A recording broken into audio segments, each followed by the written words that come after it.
reasonable to expect that when you put good seed in good ground, that you should also then receive good fruit. It is also reasonable, I believe, to expect that when you have righteous seed put in the ground, that you should receive righteous fruit. This Barry Phillips with 10-minute Torah, day number 3 of the Torah portion Tavo, which means when you come into. Let's go back to chapter 26 of the book of Devarim or Deuteronomy. Begin with verse 1 that we've read 2 days already, but then continue. And it shall be when you come into the land which Yahweh your Elohim has given you as an inheritance, and you possess it and dwell in it, that you shall take some of the first of all the fruits of the soil which you bring from your land that Yahweh your Elohim has given you, and shall put it in a basket and go to the place where Yahweh your Elohim chooses to make his name dwell there. The letter Sheen, referencing the name, is found in the 3 valleys that are a part of the terrain near Jerusalem. And you shall come to the one who is priest in those days and say to him, I shall declare today to Yahweh your Elohim that I have come to the land which Yahweh swore to our fathers to give us. The priest shall take the basket from your hand, place it before the slaughter place of Yahweh your Elohim. And you shall answer and say before Yahweh your Elohim, my father was a perishing Aramaean. And he went down to Mitzrayim and sojourned there with a few men. There he became a nation great and mighty and numerous. But the Mitzrites did evil to us and afflicted us and imposed hard labor on us. Then we cried out to Yahweh Elohim of our fathers, and Yahweh heard our voice and saw our affliction and our toil and our oppression. Yahweh brought us up out of Mitzrayim with a strong hand and with an outstretched arm and with great fear and with great signs and wonders. And he brought us to this place and has given us this land, a land flowing with milk and honey. And now see, I have brought the first fruits of the land which you, Yahweh, have given me. Then you shall place it before Yahweh your Elohim and bow down before Yahweh your Elohim and shall rejoice.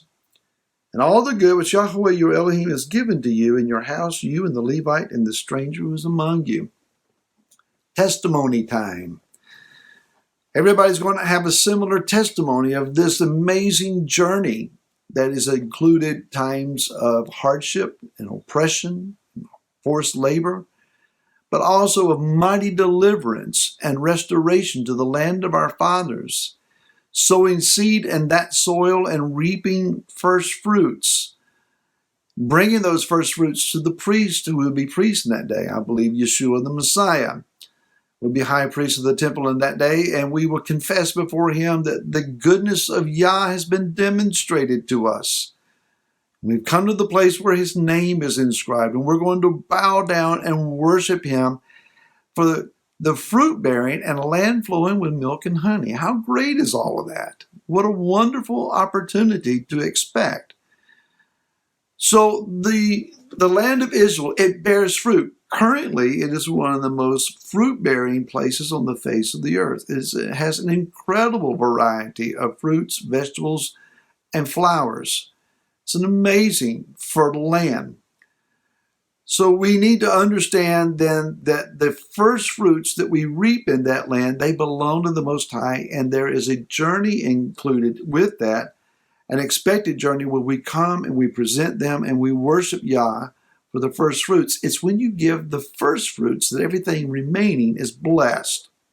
There's the principle in tithing, that you give the first tenth to Yah, and then the remaining 90 is always more than sufficient to take care of the need. Bringing the first fruits to the temple then is an expression of thanksgiving for what Yah has demonstrated in our life, our deliverance and our restoration. So it comes to us then, this phrase, the first fruits of the soil. That's found in verse number 2. You shall take some of the first fruits, or first of all the fruits of the soil. This is a concept that we see earlier, the first fruits of the soil. If we go to the book of 1 Corinthians, let me see if I can get there. The writings of Rabbi Shaul, or the Apostle Paul, 1 Corinthians 15. beginning with verse number 20. But now Messiah has been raised from the dead and has become the first fruit of those who have fallen asleep. For since death is through a man, resurrection of the dead is also through a man. For as all die in Adam, so all shall be made alive in Messiah, and each in his order. Messiah the firstfruits, then those who are of Messiah at his coming. Yeshua is the firstfruits of the resurrection, or firstfruits of life coming up from the soil, fruit of life coming up from the soil. And just as Messiah has been resurrected, so we should have a reasonable expectation, again, that if this righteous being is sown into the soil, that this righteous being will also produce righteous fruit. If we go to the book of Bereshit, or Genesis, chapter number 1, beginning with verse number 11. And Elohim said, let the earth bring forth grass, the plant that yields seed, and the fruit tree that yields fruit according to its kind, whose seed is in itself on the earth. And it came to be so. And the earth brought forth grass, the plant that yields seed, according to its kind, and the tree that yields the fruit, whose seed is in itself according to its kind. And Elohim saw that it was good. Verse 13, and it came to be evening, and there came to be morning, the third day. In the book of Exodus, Shemot, chapter number 19, Yah says, prepare for me to come down, and I will be there on the third day. Heaven and earth meet together on the third day. In the book of Hosea, chapter number 6, beginning with verse 1.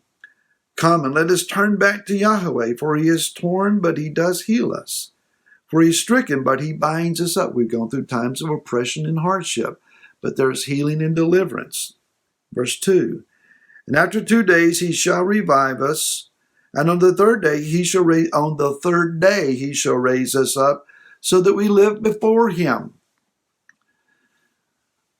There have been 2 days, 2,000 years since the time of Mashiach, and those times have been for us to be revived, to be restored.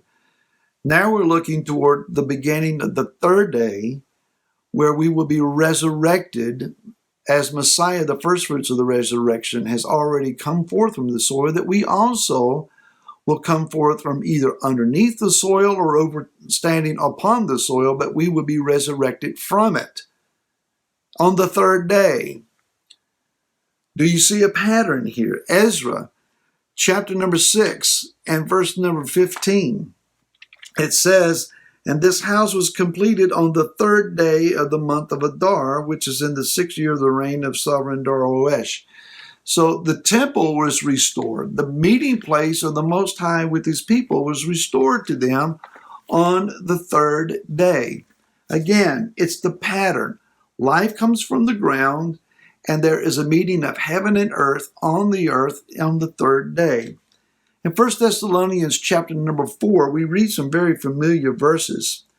And it says in verse number 15, for this we say to you by the word of the Master, that we, the living, who are left over at the coming of the Master, shall in no way go before those who are asleep, or those who are righteous and sown into the soil. Because the Master himself shall come down from heaven with a shout, and the voice of a chief messenger, and with the trumpet of Elohim, and the dead in Messiah shall rise first. Then we, the living, which are left over, shall be caught away together with them in the clouds to meet the Master in the air, and so shall we always be with the Master. Popular theory is that the rapture takes place and we meet the Master in the air, we do a U-turn and go back to heaven. It doesn't say that that happens. We do see that the Master Yeshua is coming to the earth. I think we are the ones who do the U-turn, and we come to the earth with him. Is this a fulfillment, then, of the book of Jeremiah, chapter number 23, which says that there's a exodus coming that will cause the first exodus to no longer be spoken of? Powerful words. We're going to spring forth as the first fruits and the continuing first fruits of Messiah Yeshua from this earth, and be restored to the land to bring first fruits back to the Messiah. What a wonderful cycle. Think on these things. We'll talk more tomorrow. Then, shalom.